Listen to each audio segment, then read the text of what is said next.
All right, let's talk about something huge: social and economic justice. Now, these are words we hear all the time, right?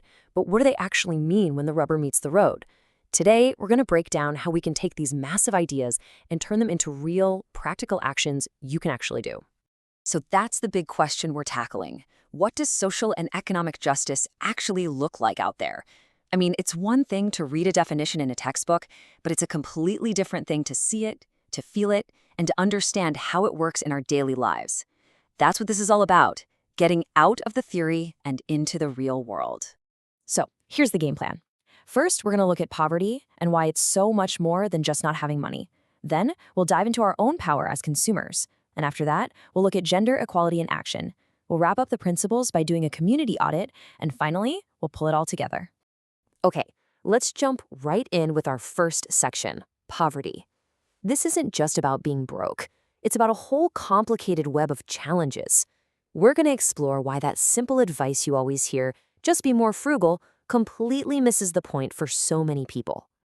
And the foundation for this comes from the Earth Charter. It says we have to eradicate poverty as an ethical, social, and environmental imperative. Pay attention to that last word: imperative. That means it's not just a nice idea or a suggestion. It's a command. It's something we must do. And here's why it's so complicated. We have to talk about systemic barriers.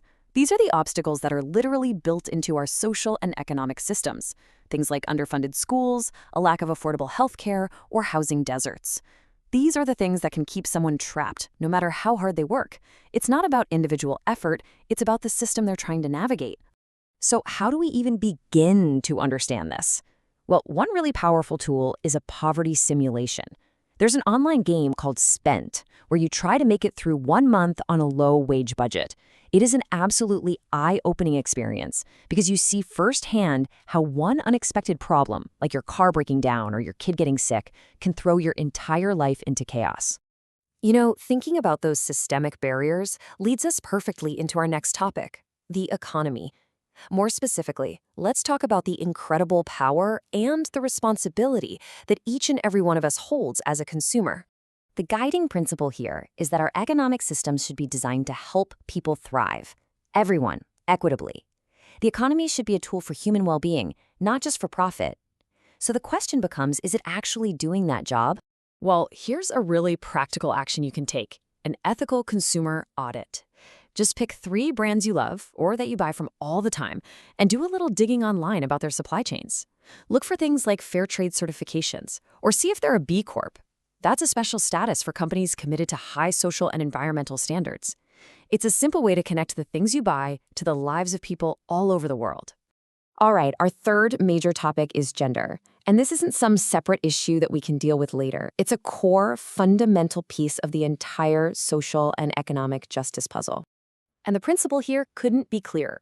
Gender equality is a prerequisite for sustainable development. What does that mean?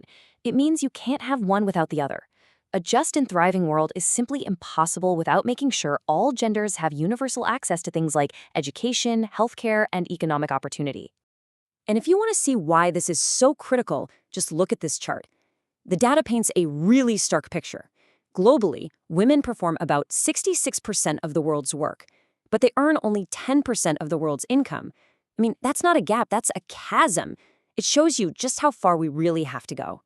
So, what can we do about something that massive? Well, here's an idea. Host a gender equity roundtable. Pick a specific industry you care about, say tech or healthcare. Look up the stats on representation and pay, both globally and where you live, and then get together and brainstorm. What are some local policies that could actually start to fix this?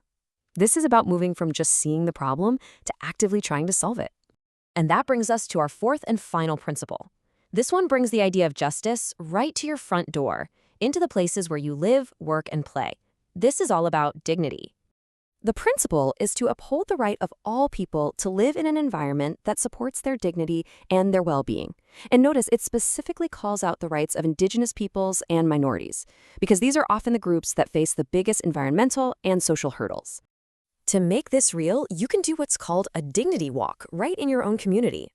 As you walk around, start asking some questions. Is this place built for everyone? Do you see signs in multiple languages? How's the wheelchair accessibility? Is there easy access to parks and green spaces, especially for people in lower income housing? It's a powerful exercise in seeing a place you know through a totally different set of eyes. So we've walked through 4 key principles of social and economic justice, and we've talked about 4 different actions. Now let's pull it all together and think about what the real goal is here. And this is really the main takeaway. The poverty simulation, that consumer audit, the roundtable, the dignity walk, none of them are the final solution. They can't be. What they are starting points. They are tools designed to build our empathy, to help us see the complex, often invisible systems that shape our world and our lives. So, as we wrap up, we've explored 4 different ways to connect with these massive principles on a personal level. And that really just leaves one question left to answer. Which one are you going to try first?